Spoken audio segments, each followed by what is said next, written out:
Oke, hello semuanya, apa kabar teman-teman semua?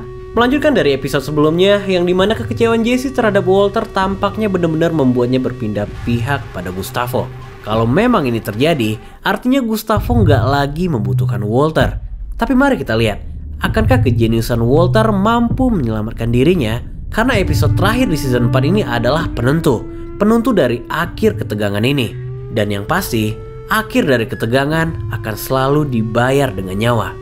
Well, ini adalah sebuah film yang berjudul Breaking Bad. Ya basta de negocios. Traigan las chicas.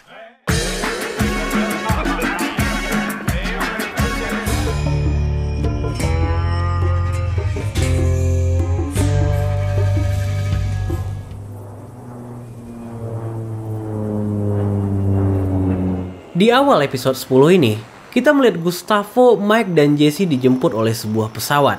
Terlihat keraguan dari wajah Jesse sebelum beranjak naik ke pesawat itu. Karena ini adalah trip yang sangat kelam, yaitu trip menuju Meksiko.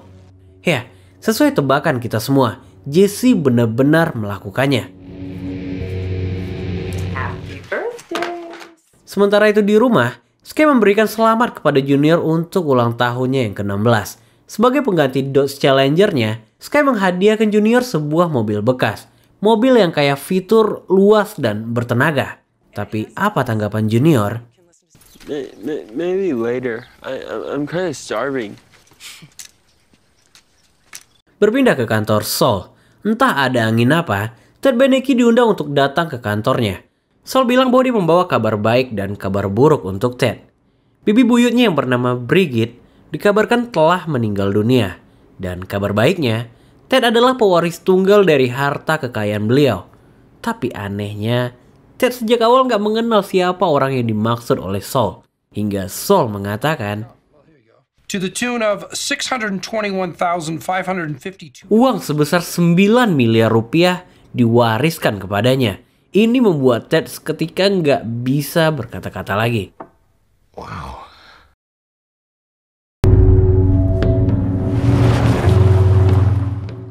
Di waktu yang sama, Gustavo, Mike, dan Jesse telah sampai di Meksiko. Hingga sampailah mereka pada sebuah bangunan tua. Ternyata, mereka bukan dibawa ke markas Don Eladio, melainkan itu adalah laboratorium kartel. Mengetahui Jesse adalah ahli kimia yang dimaksud, peracik dari kartel itu langsung meremehkan.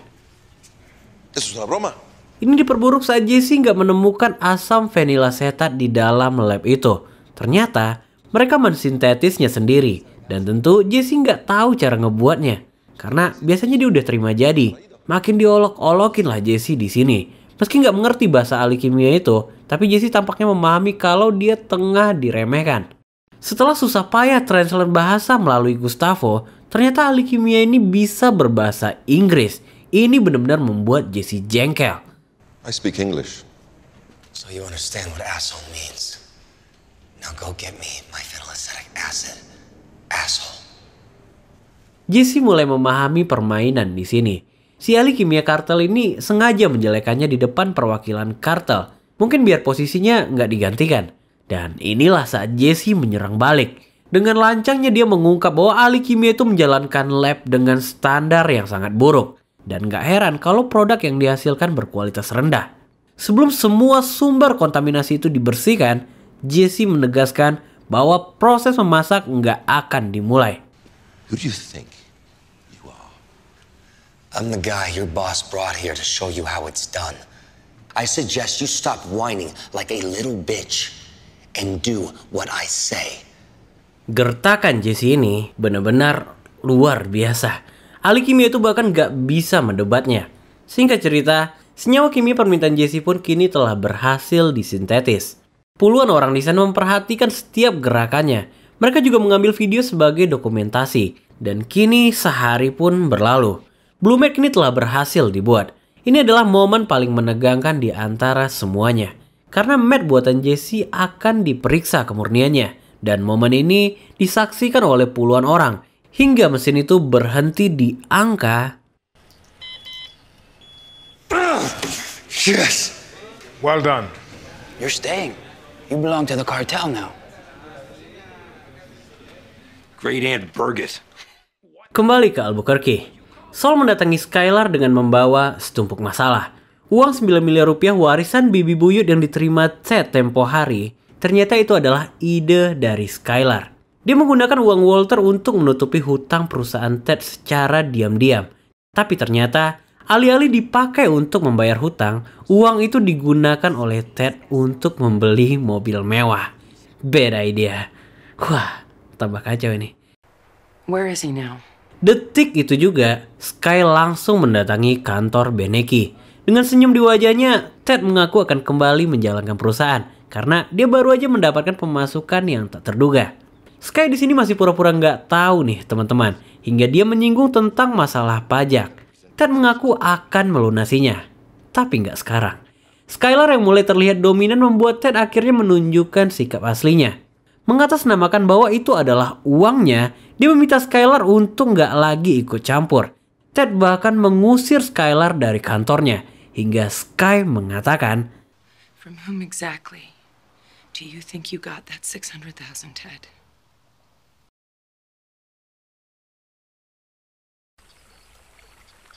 Kita dibawa kembali ke Meksiko.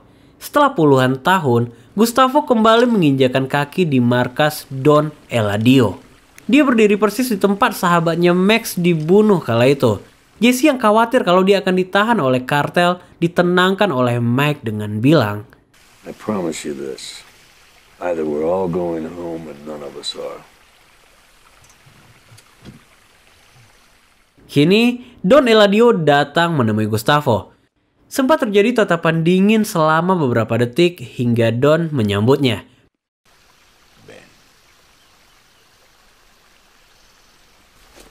Bisa kita lihat, sikap Gustavo nggak terlihat hangat lagi seperti sedia kala. Di sini Gus memperkenalkan Jesse dan bilang bahwa Don adalah bos barunya. Lucunya, ahli kimia kartel kembali berceloteh mengatakan kalau Jesse bukanlah ahli kimia. Dan apa tanggapan Don? A mí no me importa si es criador de cerdos, es cocina la metanfetamina mejor que tú. ¿O no? Selain mempersembahkan Jesse untuk Don Eladio, Gustavo juga membawa bingkisan spesial untuknya, yang dimana isinya adalah minuman mahal bermerek Zafiro Añejo. No, imposible. Minuman dengan harga 110 juta rupiah ini dipersembahkan sebagai bentuk persahabatan baru mereka. Tapi saat Don memberikan minuman itu kepada Jesse, Gustavo melarangnya. Karena aturannya, peracik nggak boleh mabuk. Entonces nada para ti. Oh. Di sini, Gustavo pun menginisiasikan untuk cheers, tapi Don menolaknya. Kode ini nggak tersirat dalam omongan, tapi Gus memahaminya, yang artinya dia harus meminum minuman itu terlebih dahulu. Salud. Salud. Ya basta de negocios. Traigan las chicas. Kesenangan ini tentu nggak dirasakan oleh Jesse, karena menjadi bagian dan tinggal bersama kartel bukanlah sesuatu yang dia inginkan. Gustavo yang tampak pasif juga didatangi oleh Don. Gustavo, yo no estoy enojado contigo. Tapi tampaknya ini bukanlah wajah pasif karena rasa bersalah, tapi ini adalah sikap dingin Gustavo yang kita kenal. Ini mulai dirasakan oleh Don saat Gustavo meminta izin menggunakan toiletnya. Terlihat di sini bahwa Don merasakan sesuatu seperti ada yang salah. Sementara itu di kamar mandi, Gustavo secara gentle melepas jasnya. Dia duduk di depan kloset kemudian memuntahkan semua minuman tadi. Pria besar yang berjaga di luar mungkin curiga mendengar ini, tapi semua telah terlambat. Don Eladio secara nggak sadar menjatuhkan rokok dari tangannya. Diikuti dengan orang-orangnya yang jatuh tanpa alasan. Pria utusan kartel segera mendekati Don, tapi Mike membunuhnya dengan cara yang sangat elegan. Kematian pria itu adalah tanda bahwa perang telah dimulai.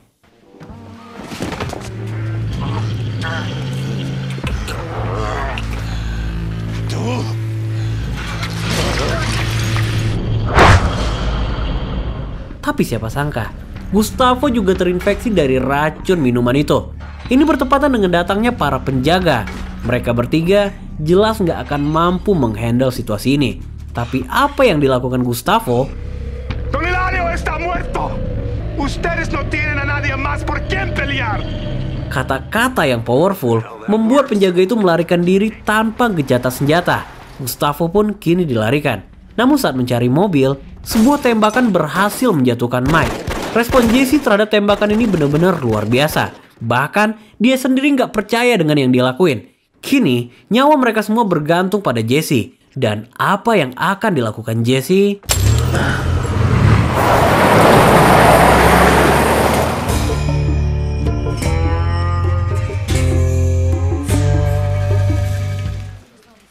Scene pun berpindah pada suatu tempat di mana terlihat tim medis yang telah menunggu kehadiran Gustavo.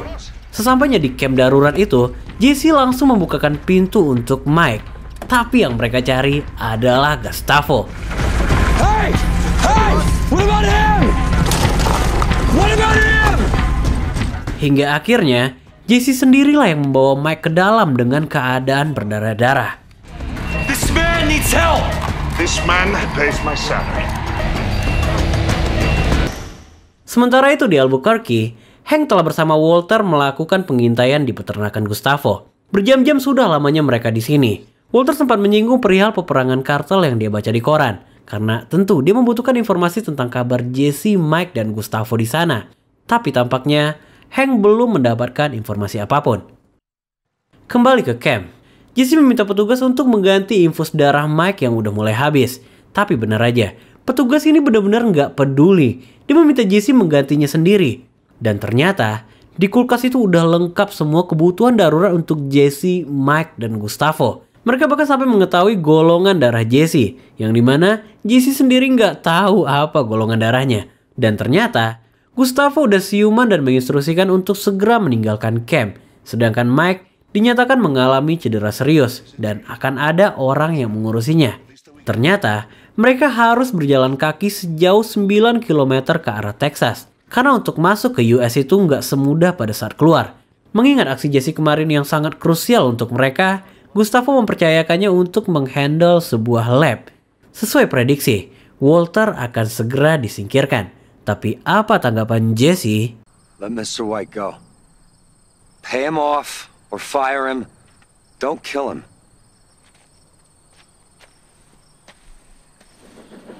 Hello, Hector. Kembali ke Gustavo. Sesampainya di kota, Gus langsung menemui Hector. Kedatangan ini membawa kabar besar tentang kartel Juarez. Karena kini, gak satu pun lagi yang tersisa di antara mereka. Semua mati, termasuk cucu Hector itu sendiri. Dan orang yang ngebunuhnya adalah... This young man. That young man shot Joaquin to death. Yes, orang yang pernah diselamatkan oleh Hector saat Hank menginvestigasinya. Gustavo ini benar-benar mengerikan. Kematian satu sahabatnya dibalas dengan pembunuhan satu keluarga besar. Kini Hector satu-satunya yang tersisa dari silsilah Salamanca. Itu sahabat atau apa ya? Look at me, Hector.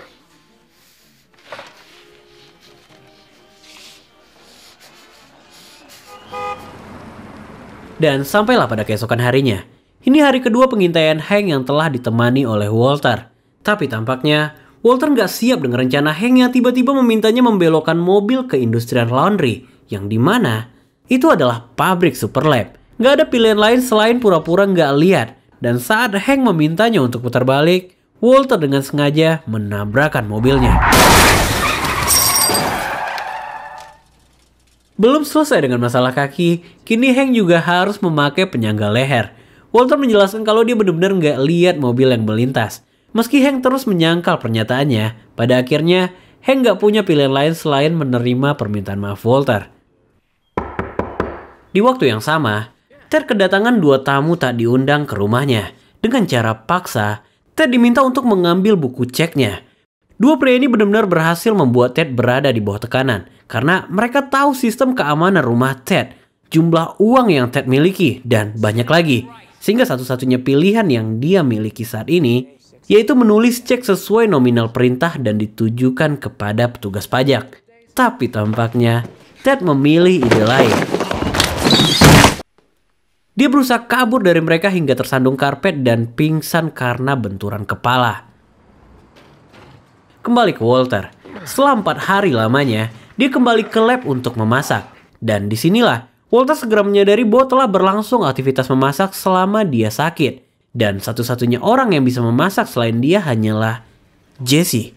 Malam itu juga, Walter segera mendatangi rumah Jesse. Dia benar-benar surprise kalau Jesse telah pulang dengan selamat. Tapi kini situasinya udah berbeda. Jesse bahkan udah nggak mau lagi mendengarnya berbicara sepatah kata pun.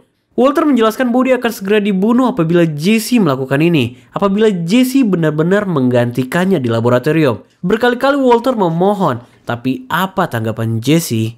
Last time I asked for your help, you said, I hope you end up buried in a barrel in the Mexican desert.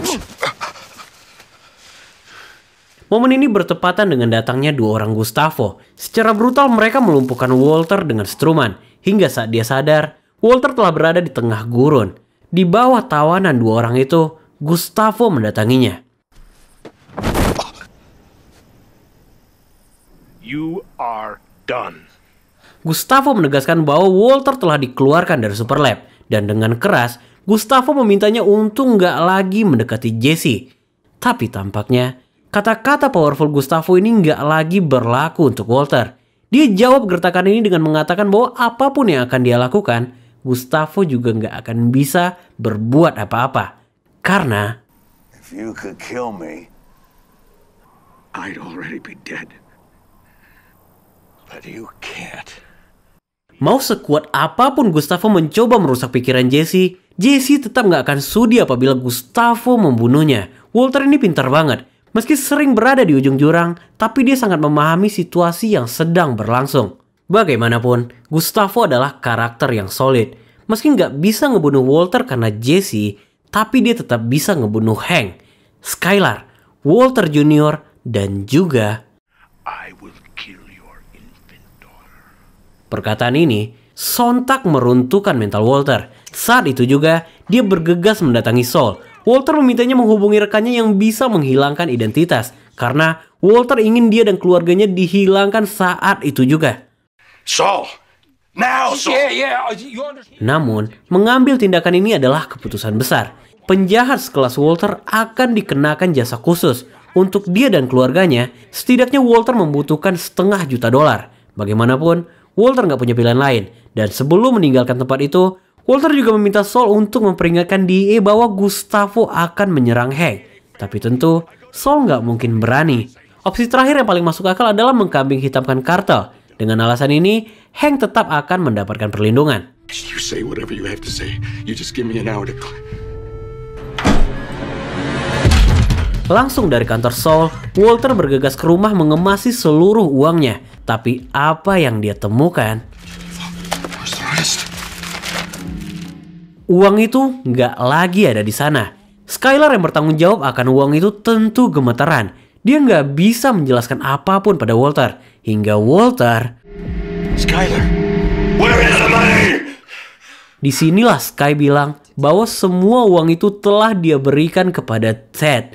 Mendengar hal ini, wah. Untuk pertama kalinya, Walter berteriak seperti ini. Dan teriakan itu pun diikuti dengan tertawa psikopat yang membuat Skylar ketakutan.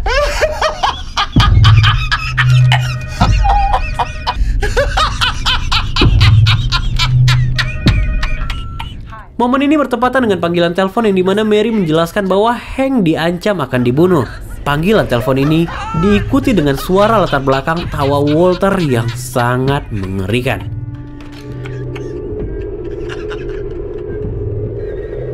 Apakah ini akhir dari keluarga besar Walter White? Gua Rev, dan kita bakal ketemu lagi di video selanjutnya. Bye-bye. What do you want?